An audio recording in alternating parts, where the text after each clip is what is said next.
These little fun things were all made with this big fun thing. Uh-huh. New toy reveal coming up.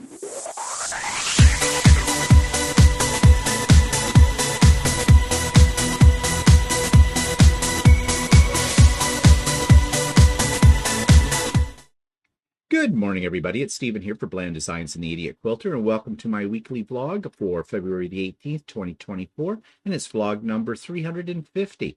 And happy President's Day to those of you in the United States, and happy Family Day to those of you that are in Ontario and several of the other provinces in Canada.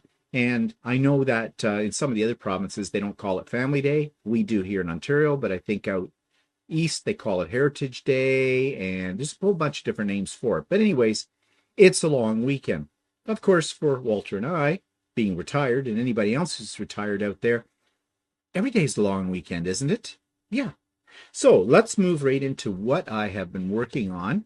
And this one you have seen in various stages. It is now completely done. It's a small lap size quilt, and this was based around that center piece, which is a paper foundation piece. And that was a design created by Shannon of Sleigh Arts. And she showed us how to do this, taught us about foundation paper piecing a few weeks ago when she and Stephanie of Stephanie Stitches held a virtual retreat. And I thought it was just too pretty to just leave it as a little tiny wall hanging or a tabletop or something like that. So I went into my scrap pile and created what you see before you right now. Now, I'll talk a little bit more about my design and about the way that I did this and show you the quilting I did on it as well tomorrow on Idiot Quilter. So if you're interested in that kind of thing, be sure to tune in tomorrow. Another thing, no, I have another thing to show you, but I'm not going to show it to you here today on this vlog.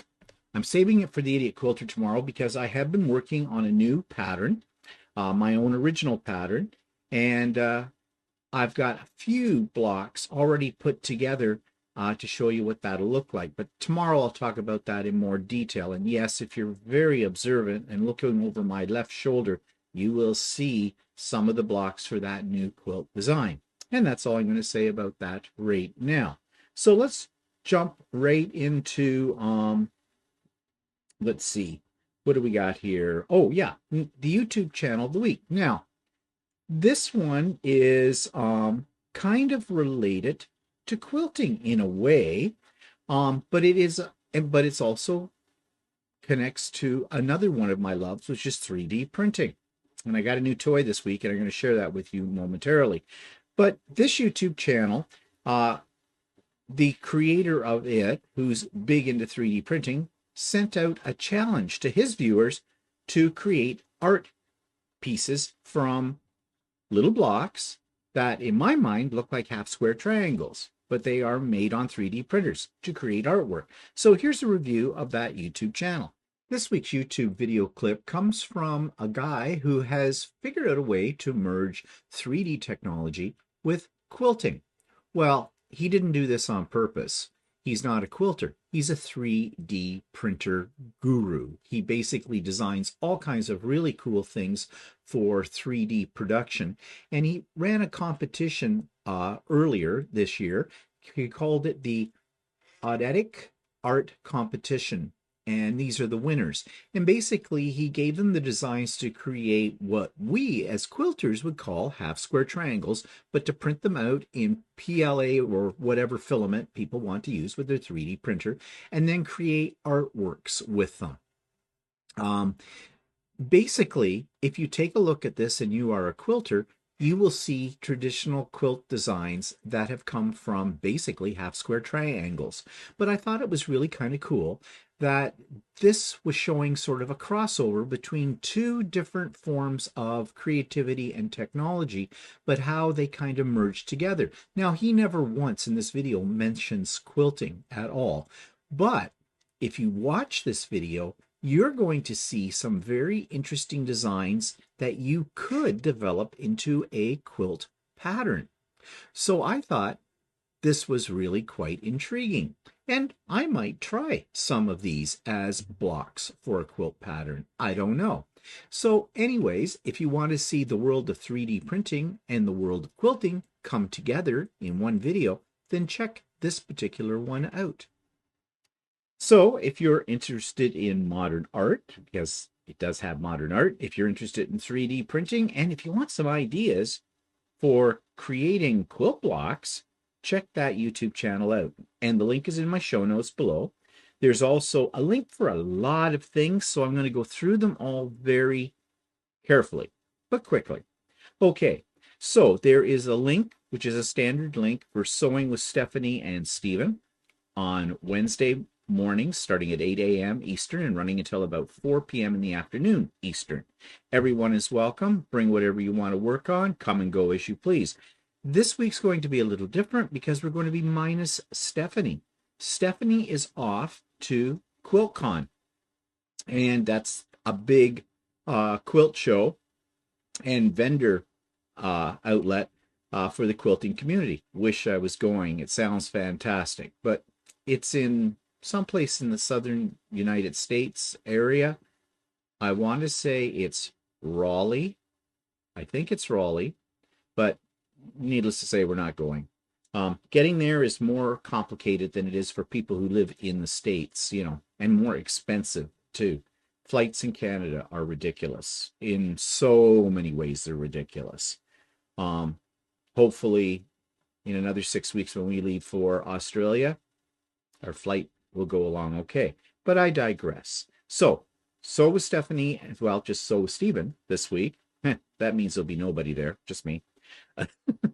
I mean, let's face it, Stephanie's the big draw, right? Yeah.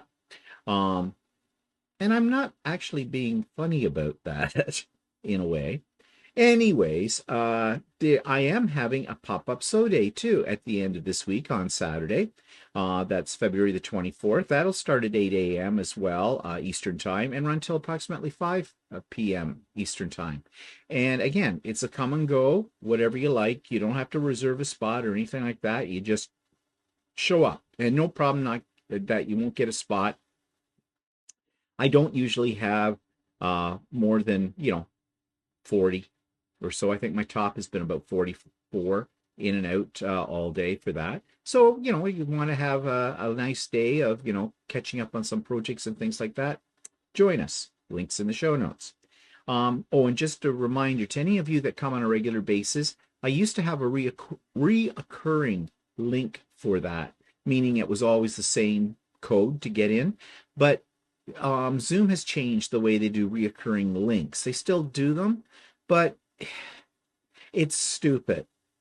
The reoccurring link, I have to actually set it up, at least from what I can tell. I have to set it up for a specific day each week or each month or whatever. I can't just have it, carte blanche kind of thing and, there it is and click on it any day of the week. So I'm going to have to create a new link every time that I have a pop-up sew day, which is not a big problem. It just means that if you have been saving the link, because it's always been the save, and you've put it in a safe place that you can refer to it, and you don't need then to wait for my email from my mailing list, or you don't have to go to my YouTube channel to find the link, you could use it, but you can't now. So do not use the link that you may have saved from previous pop-up sew days. Go to the link that's in the show notes below for this video, or for the Idiot Quilter tomorrow, or for So Chatty on Friday, and even for yesterday's Stephen Walter Live. That's the link you want, okay? Those of you on my mailing list, later today, I'll be sending out that link to you directly to your email. Okay, so another special event coming up, and this will be on Stephanie's channel, Stephanie Stitches. On March the 1st, we're having Stephanie's live 20,000K celebration. You probably already know this, those of you that are regular subscribers to Stephanie's channel. She just went over 20,000. What a milestone. And so we're celebrating, as we do. So there's going to be Shannon and Russ and Walter and myself and Stephanie all together celebrating Stephanie's great achievement here. Now, I do have a link for it here in the show notes, but the date is March the 1st, 7 p.m. Eastern Time. Okay?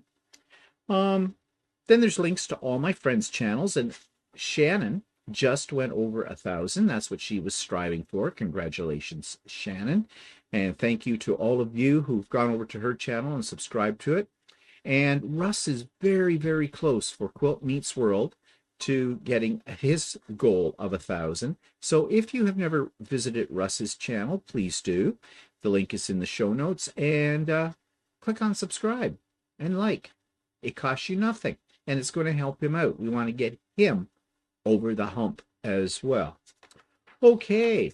I have not notes. I have, okay, what am I trying to say? Links, right word, links, in my show notes for all my friends' YouTube channels as well, and for my vlogs and episodes of everything from last week. Now, on So Chatty last week, we looked at thread comparison, about 5 different types of thread that I have used in my embroidery machine, and we talked about that.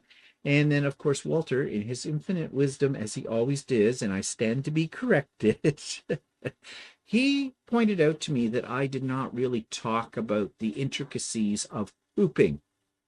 You know, putting your stuff in your hoop, kind of a thing. So this coming Friday, we will be doing an episode on hooping and whatnot. And I said to Walter, well, why don't you carry this one this week? And he's going to show you how he basically hoops up fabric and that for making his very elegant tote bags that he spends a great deal of time on when he's making them. So, yeah, we're going to be talking about that. So, all the things you ever want to know but we're afraid to ask about hooping, because there are some tips and tricks we want to share with you on that. So, that's on So Chatty later this week on Friday. Okay, let's check the weather report, shall we? So, let me just get my my weather app. I'm having real problems with my lips today. Up here on screen, and let's just take a look what things are like on this Family Day and President's Day. Well, here we go. We are minus 13 degrees. That is definitely below the seasonal norm, but you can see on the chart here that we are going up to a high of -2. But tomorrow we're moving into the plus digits, and it's going up right up till Thursday, and then it's coming down on Friday. And the weekend is below 0, but next Monday we're up. And look at this one. Really? 14 degrees C? That's about 58 Fahrenheit. Next Wednesday, a week from this Wednesday. Well, we're getting towards the end of February at that point. We should be starting to go up, although that, I think, is a seasonal, that's above seasonal this time of year. Now, according to the wind chill factor, however, that -13 that's happening right now feels more like -18. Do we have any snow in the forecast? We do not, but we do have rain on Thursday and then a week from this Tuesday, according to this. You know, I am not a lover of snow, but we have really had a dry winter, especially where I live. And we really do need the snow. You've heard me say that before. You know, we need it in the water table, and other parts of Canada and the United States, they need the snow as well, because we could have another summer of forest fires, and that's not good. But, you know, what can we do about the weather? Not a heck of a lot. So, anyways, it looks like Brisbane, I've been checking that out too. Right now it's 22 degrees C, and that's very comfortable. Of course, it's night there. Right now, and it looks like their high is going to be 29 degrees Celsius, so that's hot. That's yeah, about 100 degrees Fahrenheit, 101, 99 to 101, something like that. So yeah, that's hot. That's very hot. So yeah, I guess we'll have that to look forward to when we go to Brisbane, and I'm not complaining. Okay, I like the heat. I'll go for it. Yeah. So that's what things are looking like right now in my area. So, tuning to something a little more serious, What's pissing me off this week? Well, I don't know. We talked a little bit about this yesterday in Stephen Walter Live, and I want to pursue it a little bit further. I have noticed lately on YouTube, there are suddenly people who are putting up YouTube videos talking about their personal, for lack of a better word, tragedies, unfortunate events in their life, and begging for money. And they're begging for money by setting up GoFundMes for themselves. Now, before you criticize me about this and say that I'm very uncharitable, I am not, but I'm very careful with my charity giving, okay? First of all, there's a lot of scammers out there. If you are on that app for your neighborhood called Nextdoor, it's full of scammers. Yeah, they're all sitting there. You get them at least once a couple of months that suddenly they've had some horrible thing has happened in their life that requires an outlay of money, and they're setting up GoFundMes to finance things. Now, okay, there is a YouTube creator. You've heard me talk about her on this channel before. She is a lovely person. I have interviewed her, and she had a personal disaster happen to her and her husband. Their house burnt to the ground. And they have established a GoFundMe. But you know, she had pictures of the whole thing. She was running a quilting business out of her home. She lost everything to that. And as she said, they do have insurance. But in the meantime, they're living at somebody else's place. They have to rebuild. And you know, she is a very giving person.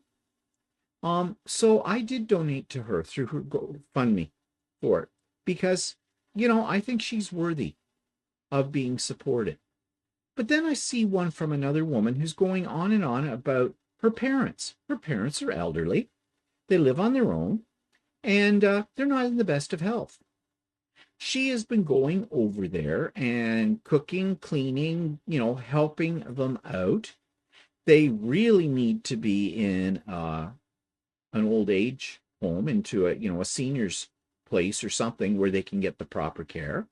I don't think they have the money for that.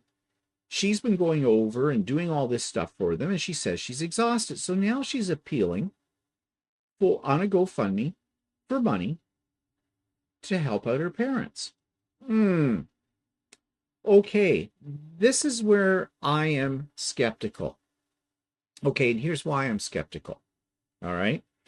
I've been through this, you know, and we talked about this yesterday in Stephen and Walter Live. So I'm just going to keep that part of it short. But I had just retired, and Walter and I had to look after my parents while they were still in their own home. My father was developing dementia. My mother was in pretty good health, but frail.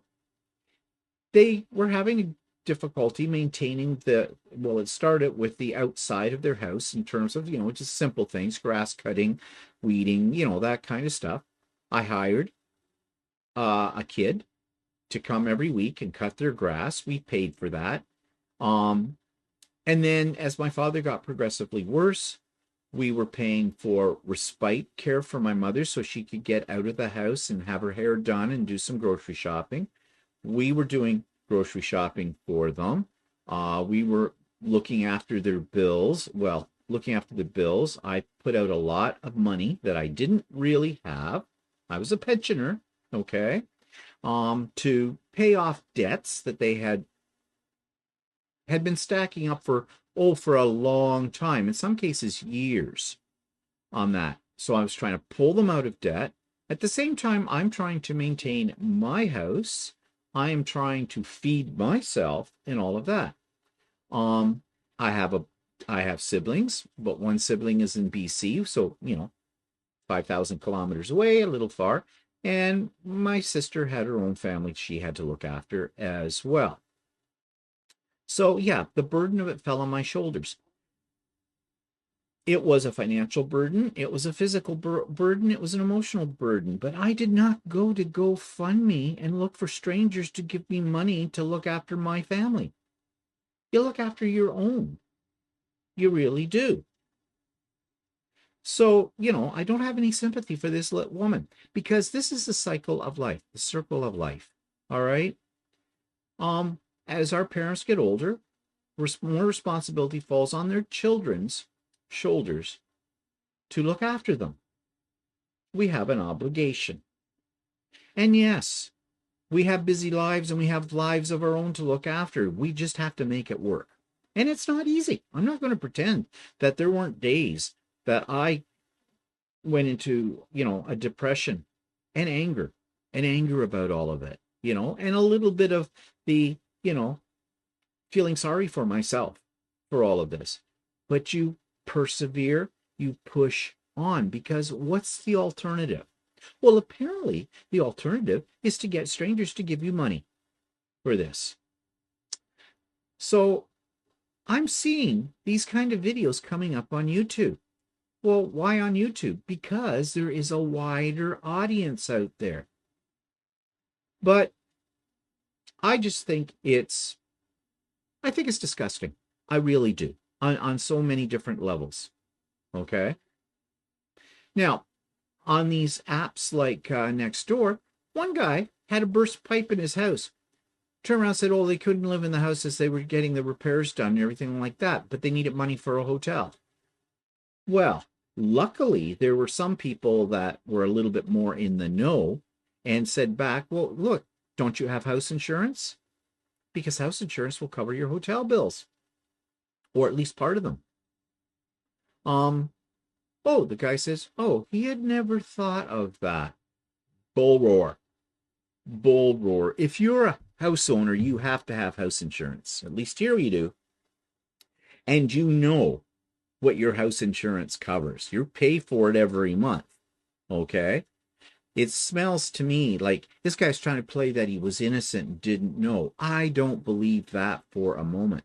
I think what this person was doing, right or wrong, I don't have any proof of this, but basically figured, he could turn this tragedy into something that was going to give him enough money to remodel his whole home or whatever. That is not something that I think charity dollars should go to.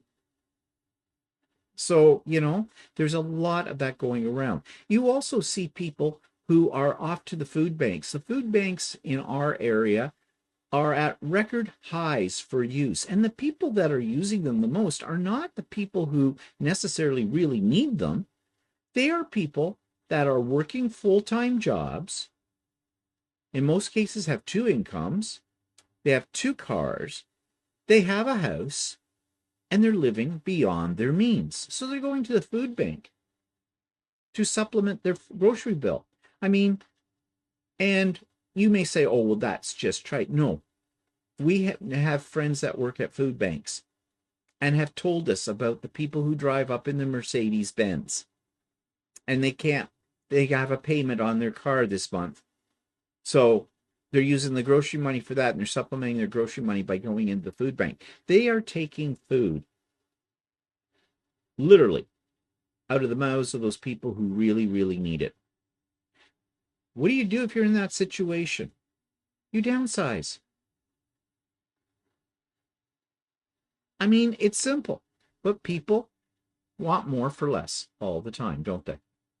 So I am very cautious of when I see a video on YouTube or see something in the Nextdoor app or, any of these other kind of more personal charities. I'm going to call them personal charities.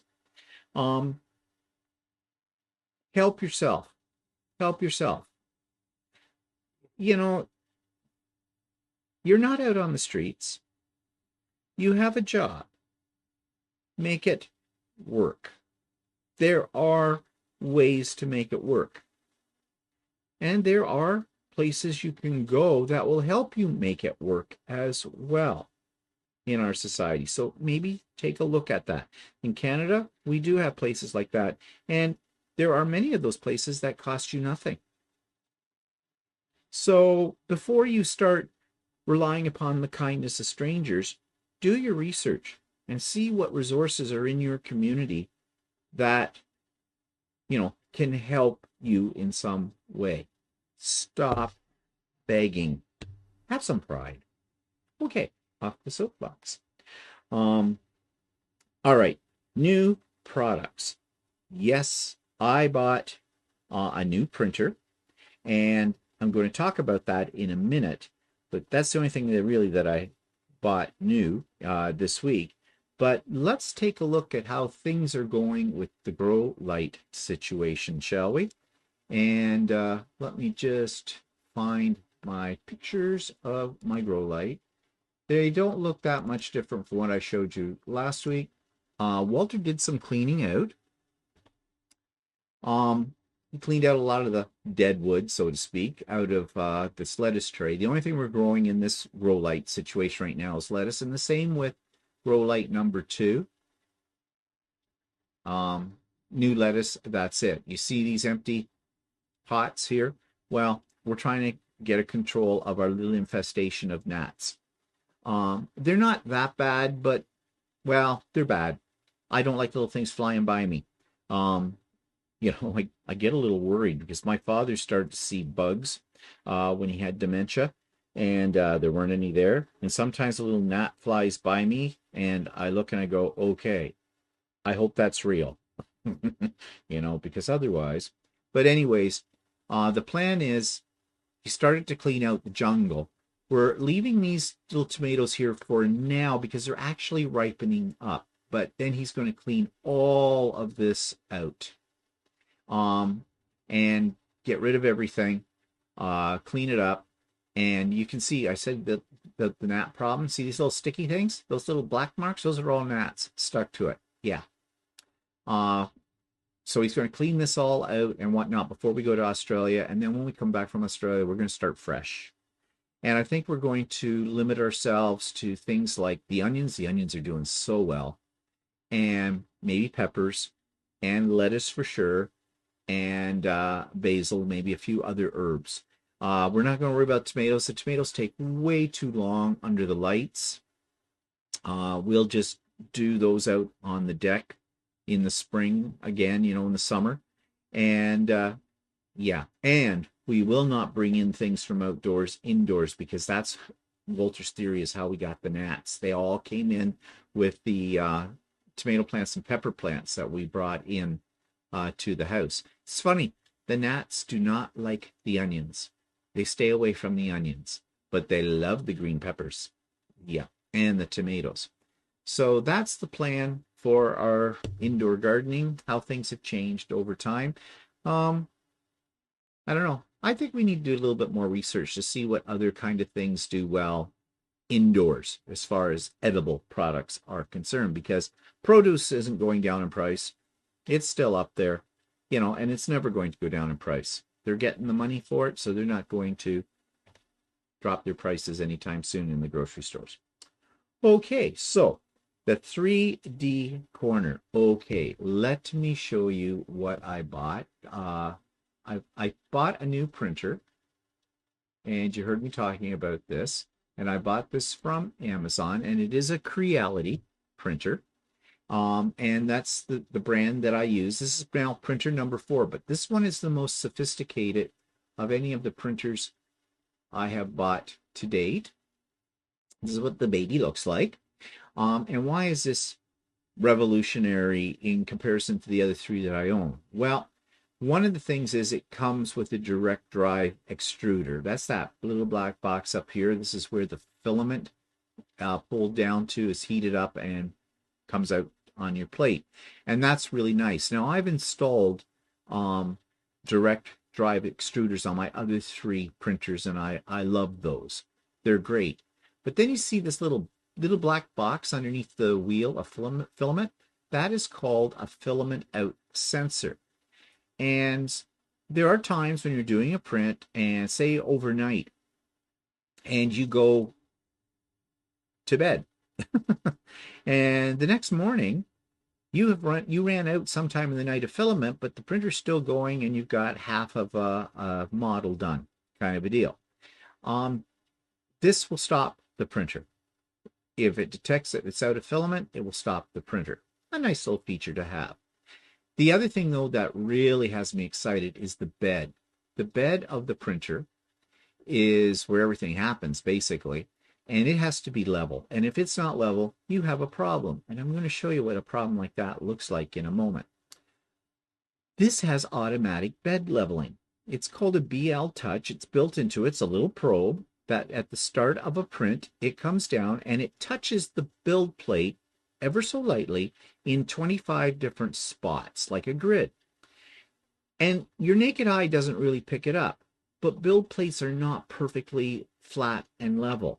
There are dips and rises in it, and this detects them and adjusts everything during the print to compensate for that, which I think is beauty, to the point where I'm very seriously thinking about buying a separate BLT to install on at least one of my other printers. I have to watch some videos about this and see how difficult it is. I know they're available because I'm having a devil of a time leveling the beds on my other printers. You know, it's really a hit and miss thing, no matter what. Everybody has their method for doing it, but it's technically something you have to do by feel. So yeah, now this is a great printer. It's got a touch screen. Let me go down here. It has a touch screen control panel. My other ones just have a little knob you turn around and everything, which is a bit of a pain in the butt. And it has some other features. It's also Wi-Fi capable, meaning that I can go through a program on my computer and get my print all ready and send it via my Wi-Fi to the printer. How many times I'm going to use that feature, I don't know. I need to play with it a little bit more. But it, you know, in this day and age where everything is connected to your Wi-Fi, your 3D printer needs to be as well. So yeah, price on this little sucker was about $400 Canadian. Very easy to put together, very easy. I had it up and running within 30 minutes. Couldn't say that about the other printers. Those ones took me, even by the time I got to the third printer and I had put them together and taken them apart many times, it still took me at least over an hour to put one together. This, 30 minutes or less, which is great. So right now, I've been putting it through its paces, and I'm very pleased with the way it has been working.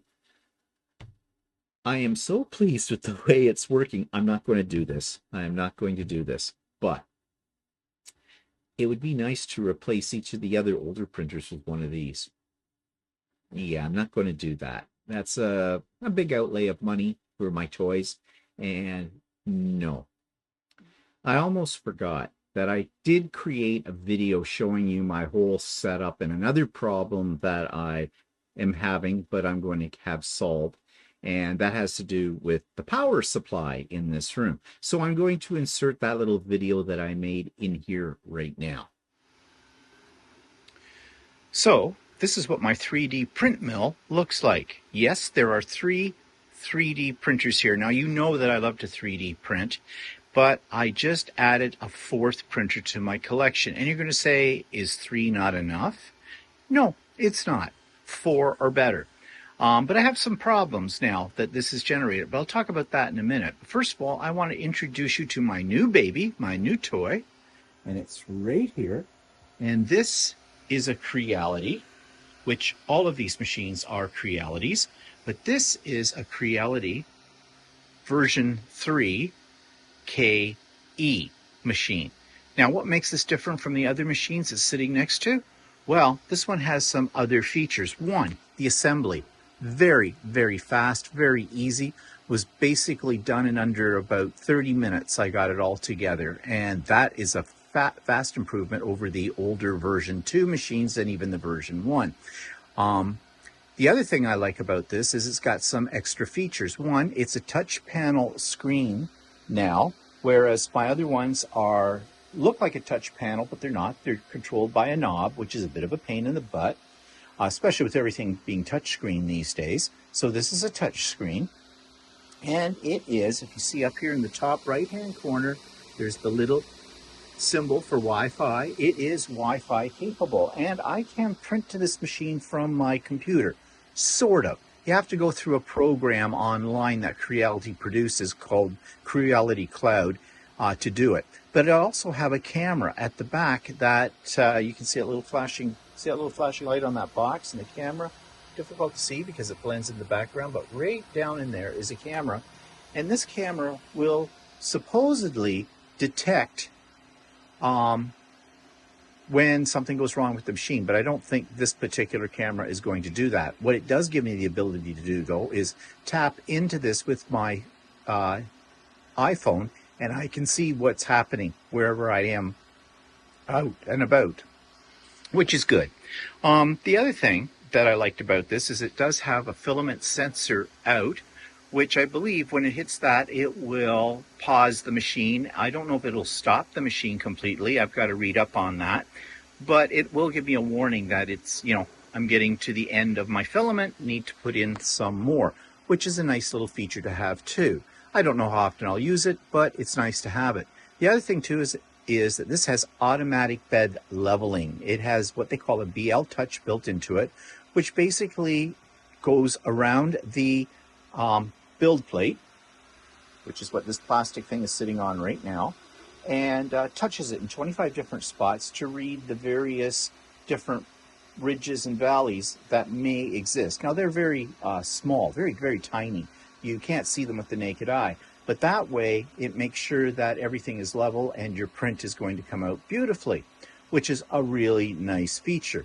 With these ones, I have to do it all manually with a little piece of paper and the knobs underneath, and yeah.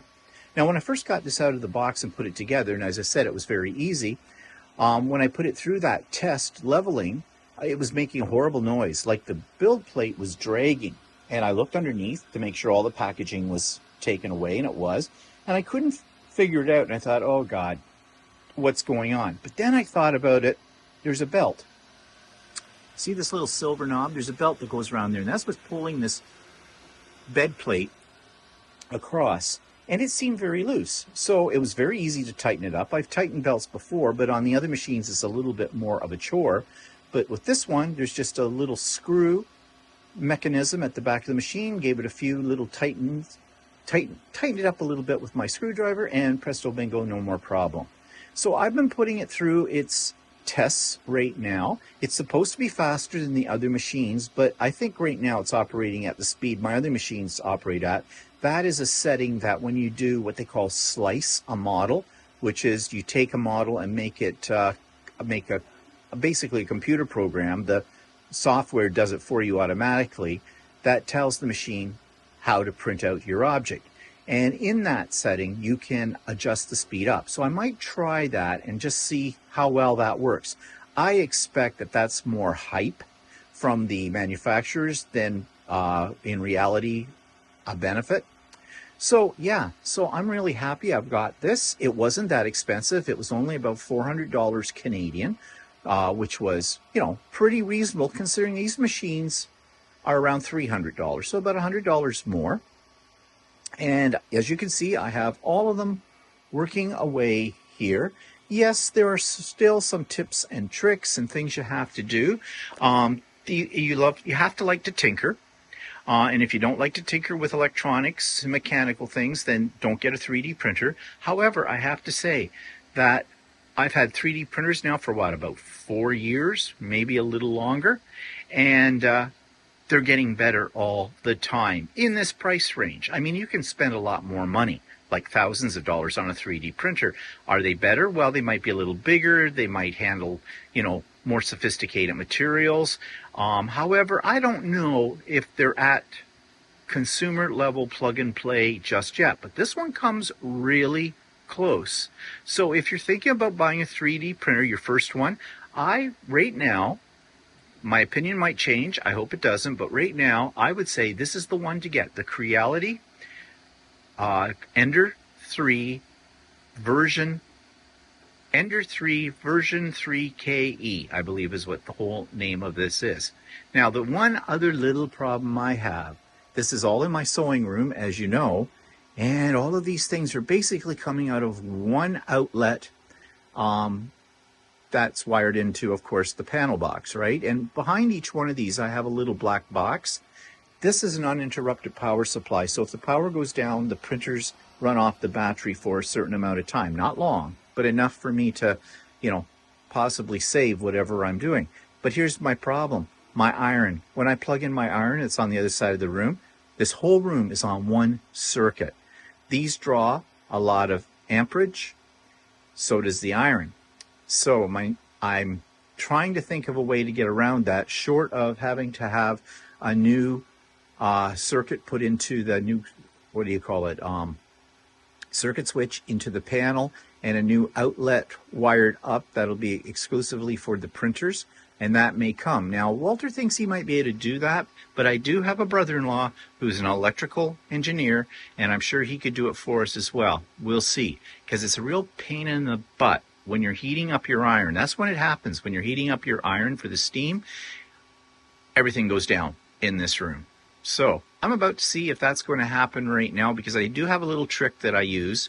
I think it's a trick. I don't know if it really works or not, but we'll see. So anyways, yeah, this is my 3D print mill with my new baby. Maybe eventually I'll start very slowly replacing the other ones. The other ones are working though, almost fine. And when I say that, well, I have created this print, okay?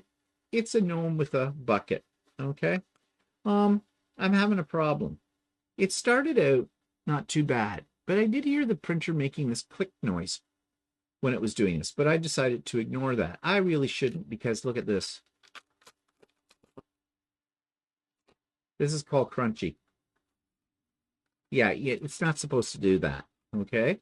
And I'm looking at it. If you look at it, it looks like angel hair, almost, you know, if you know what angel hair is. But you see that? It's not supposed to be that doing that. That's not good.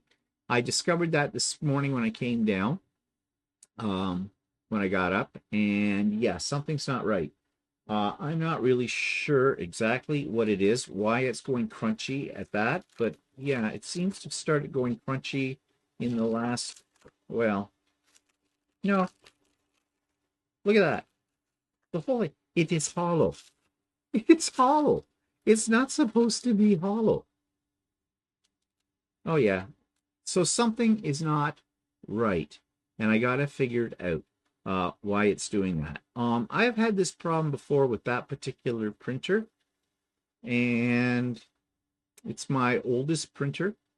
It's actually the one that I was given as a gift, as a freebie at one point in time, and I reconditioned it and everything. Well, yeah. So that's what can happen when prints go terribly wrong.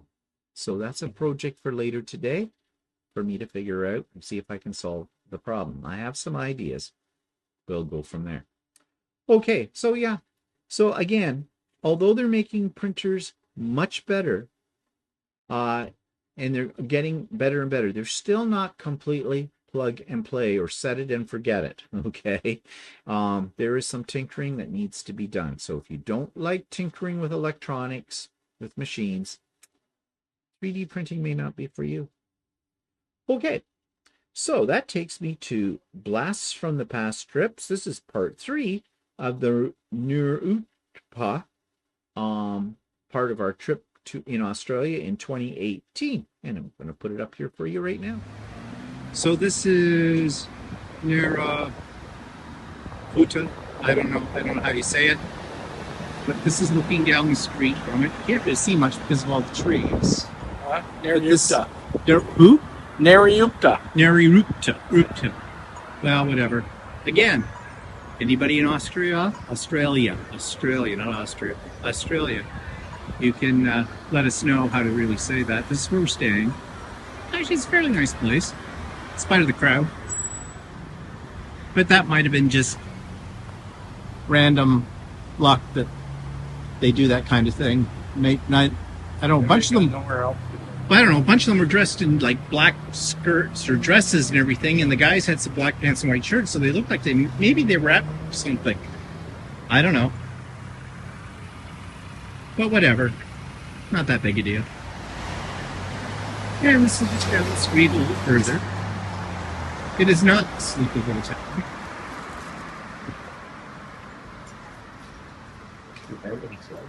Ooh, the bargain store.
hot chicken.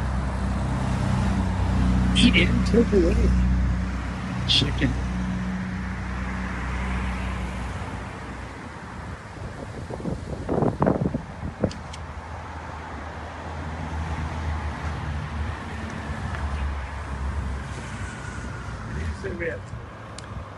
So I don't know how many towns you've ever been in that have a chicken center, but this place has a chicken center.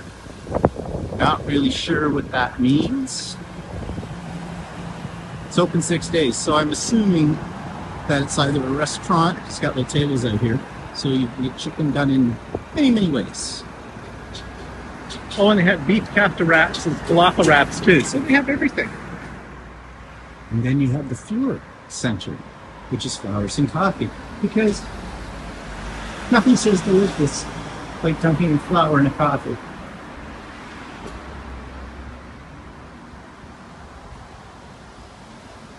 Funny, it's right next door to the blood test center.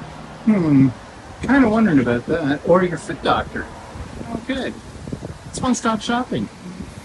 I can have chicken for lunch, a coffee with some flowers, get my blood tested, and then check out my feet. All within one block.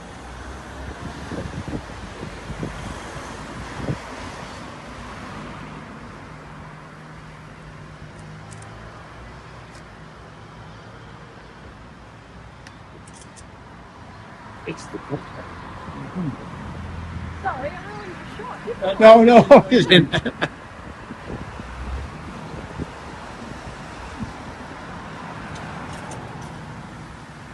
Pizza, pasta, chicken, hot packs, burgers, gyros. I wonder if those are hot gyros. Maybe. And they spell it differently than with a G. Yeah. Seafood, salad, coffee, and ice cream.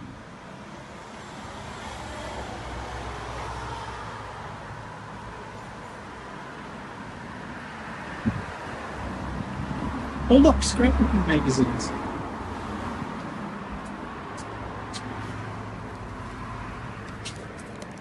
Oh, look, all these scrapbooking magazines. Old scrapbooking magazines.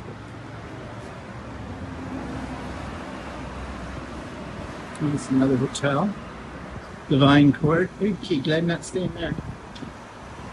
I'll put up with the rowdies and the afternoon delighters and we're going. That place looks like you'd have to hit up the top row chicks. Let's buy a house. I sleep in 235,000. Holy crap, that's cheap. 1,090 square feet. 1,080 square feet. Shoot, I couldn't get my craft room in that. 1,347 square foot. 320,000. Actually, it looks really nice. Yeah, actually it does. Yeah, let's buy a house.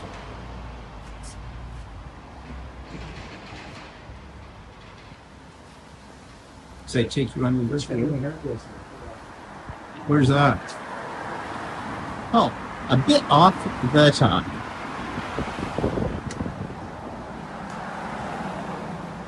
The cottage. Bookshelf and giftware. Books, gifts, cards, DVDs, and CDs.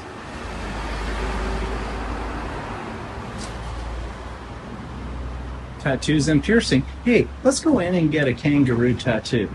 Yeah, right. Get it right on your right cheek, and I don't mean on your face. Hot to it.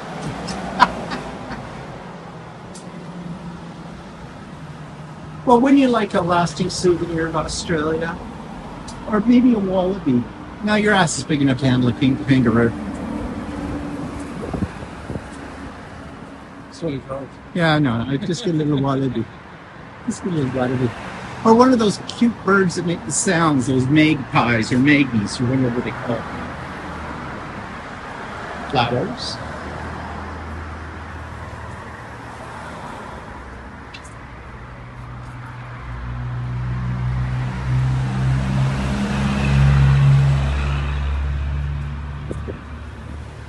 Okay. What do they know about polar bears? Polar bears are indigenous to our end of the world, to the Arctic, not the Antarctic.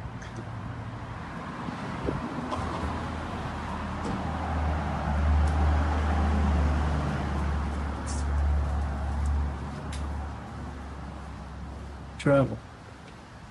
The Luxury New Zealand, 9,655.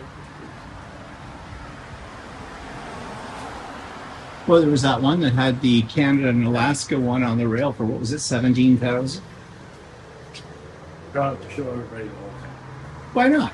They might be interested. Walter doesn't think you'd be interested in showing them the town. Let me know.